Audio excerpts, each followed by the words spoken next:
Good morning to all my students.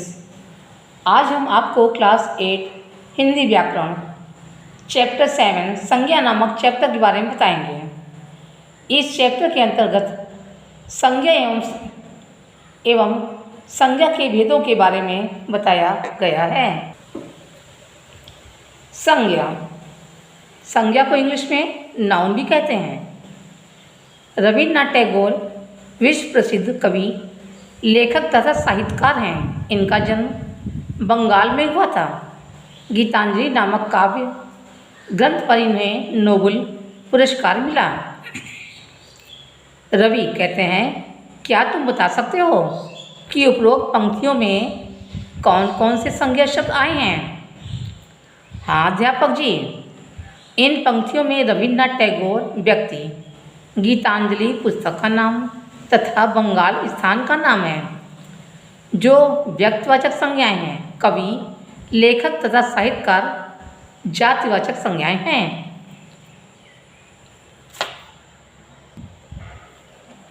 उपरोक्त उदाहरण द्वारा हमने ये जाना कि संज्ञा किसी प्राणी, वस्तु, स्थान या भाव का ही नाम है। व्याकरण में संज्ञा का महत्वपूर्ण स्थान है। यह दो शब्दों के योग से बना है, सम और ज्ञान। इन शब्दों की संधि करने पर शब्द बनता है संज्ञा। सम का अर्थ है सम्यक अथवा ठीक और ज्ञा का अर्थ है ज्ञान अथवा पहचान। इस प्रकार इसका अर्थ हुआ सम्यक ज्ञान कराने वाला शब्द। परिभाषा: किसी प्राणी, वस्तु, स्थान, भाव अथवा अवस्था के नाम को संज्ञा कहते हैं। संज्ञा के भेद। संज्ञा के तीन भेद हैं। पहला व्यक्तिवाचक संज्ञा, दूसरा जातिवाचक संज्ञा, तीसरा भाववाचक संज्ञा। पहला व्यक्तिवाचक संज्ञा: जिस संज्ञा शब्द से किसी विशेष व्यक्ति, वस्तु अथवा स्थान का बोध होता है उसे व्यक्तिवाचक संज्ञा कहते हैं। जैसे mother Teresa, Ganga, India, Mumbai आदि।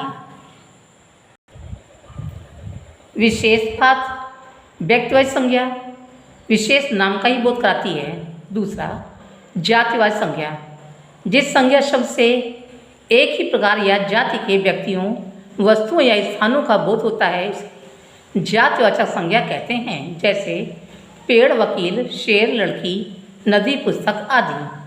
विशेष बात: जातिवाचक संज्ञा विशेष व्यक्ति या स्थान नहीं वरन संपूर्ण जाति, वर्ग या समुदाय का बोध कराती है। तीसरा भाववाचक संज्ञा: जिन शब्दों में संज्ञा के गुण, दोष, भाव, दशा, अवस्था आदि का बोध होता है उसे भाववाचक संज्ञा कहते हैं। जैसे क्रोध, मैत्री, शत्रुता, अच्छाई, प्रसन्नता, बचपन आदि। विशेष बात: भाववाचक संज्ञा को केवल महसूस किया जा सकता है, इसे देखा या छुआ नहीं जा सकता। इसका प्रयोग प्रायः एकवचन में ही होता है।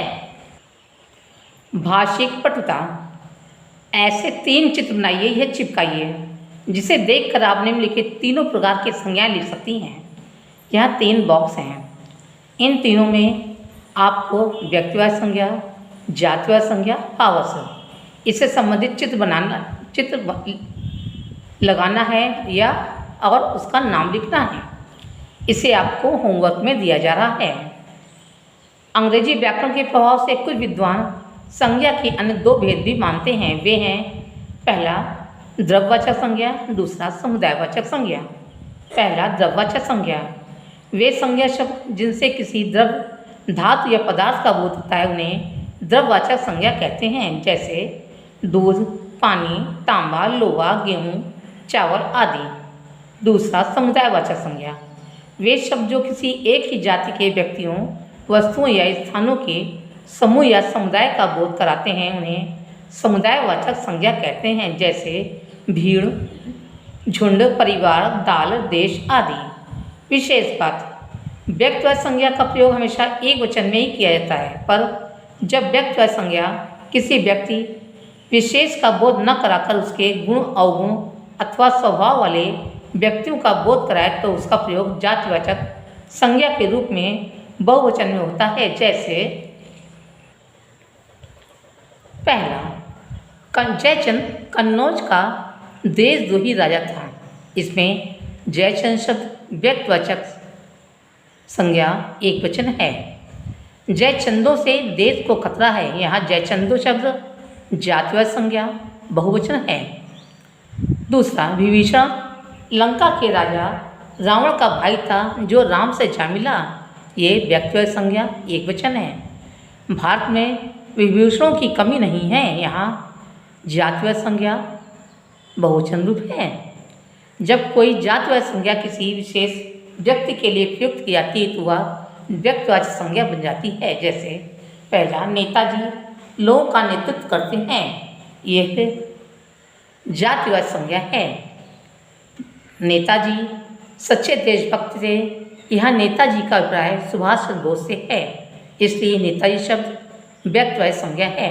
दूसरा, नेहरू जी कश्मीर के प्रसिद्ध ब्राह्मण जाति के थे, यहाँ नेहरू जी शब्द जातिवाचक संज्ञा है।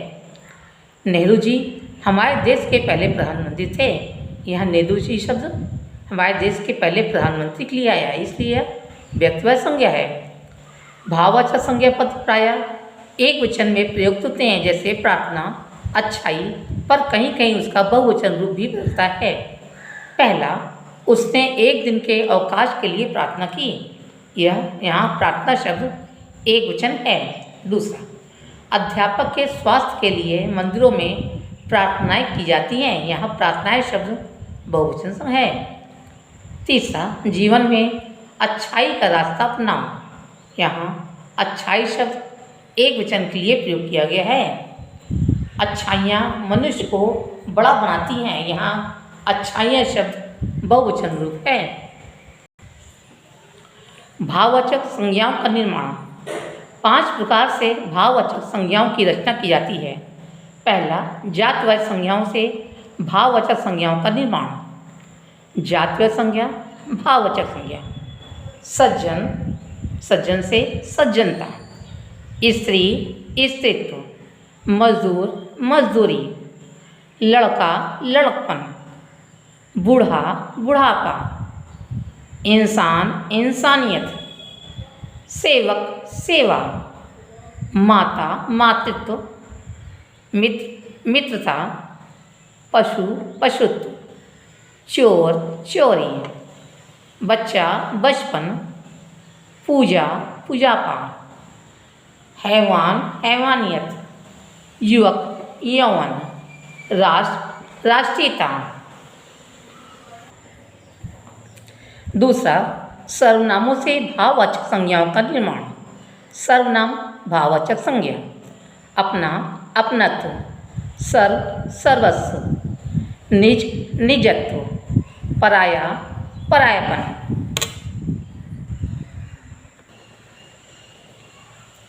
दूसरा, विशेषणों से भाववाचक संज्ञाओं का निर्माण। विशेषण, भाववाचक संज्ञा। कंजूस, कंजूसी। अधिक, अधिकता। ऊंचा, ऊंचाई। सफ़ेद, सफ़ेदी। गर्म, गर्माहट। सब, सभ्यता। कुशाग्र, कुशाग्रता। उदार, उदारता। कठिन, कठिनाई। चालाक, चालाकी। काला, कालीमा। कड़वा, कड़वाहट। हिंसक, हिंसा।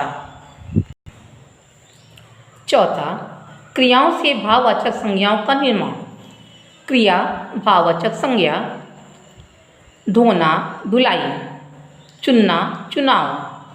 कसना, कसावट। घबराना, घबराहट। चूकना, चूक। उठना, उठाव।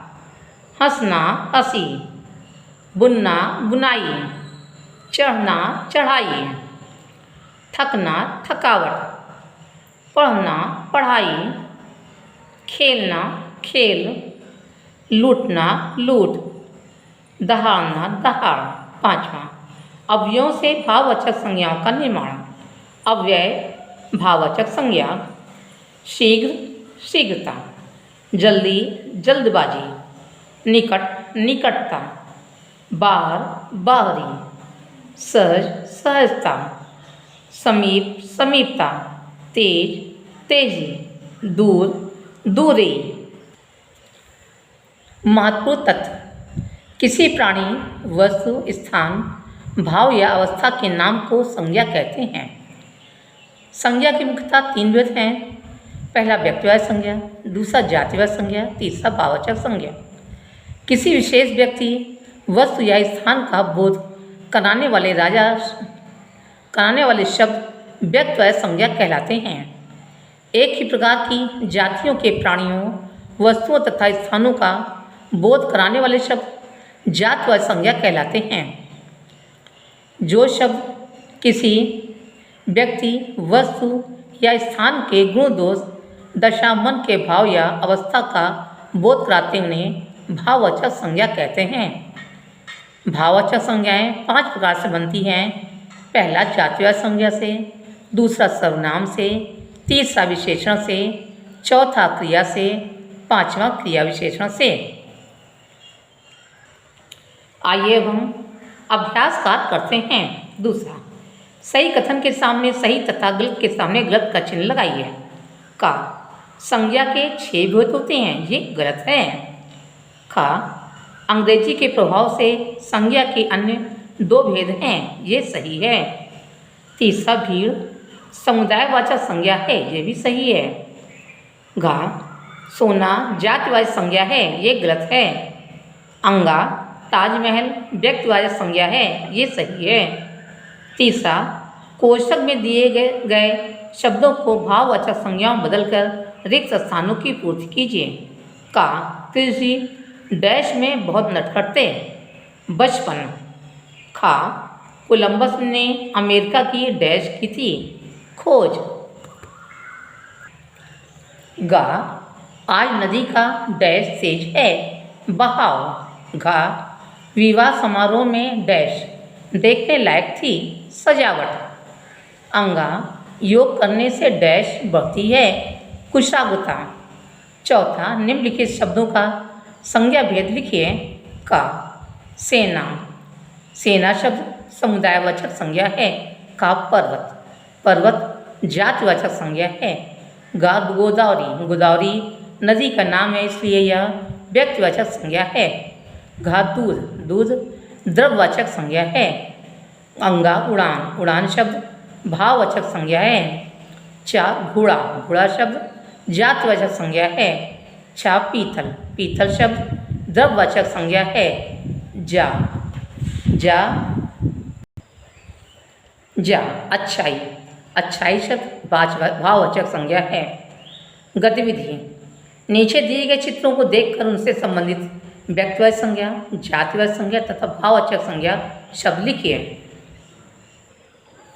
नीचे 3 चित्र दिए हैं। पेड़ का चित्र है, पहाड़ का चित्र है, फूल है और सेब का। इन चित्रों को देख लीजिए और देखकर इसमें कौन सी व्यक्तिवाचक संज्ञा है, जातिवाचक संज्ञा या भाववाचक संज्ञा है, इसको आप लिखिएगा। यह एक्सरसाइज आपको होमवर्क में दिया जा रहा है। इस चैप्टर के प्रस्तुता की फ़ोटो आपको होमवर्क में दे दी जाएगी। आज की कक्षा बस इतना ही। धन्यवाद।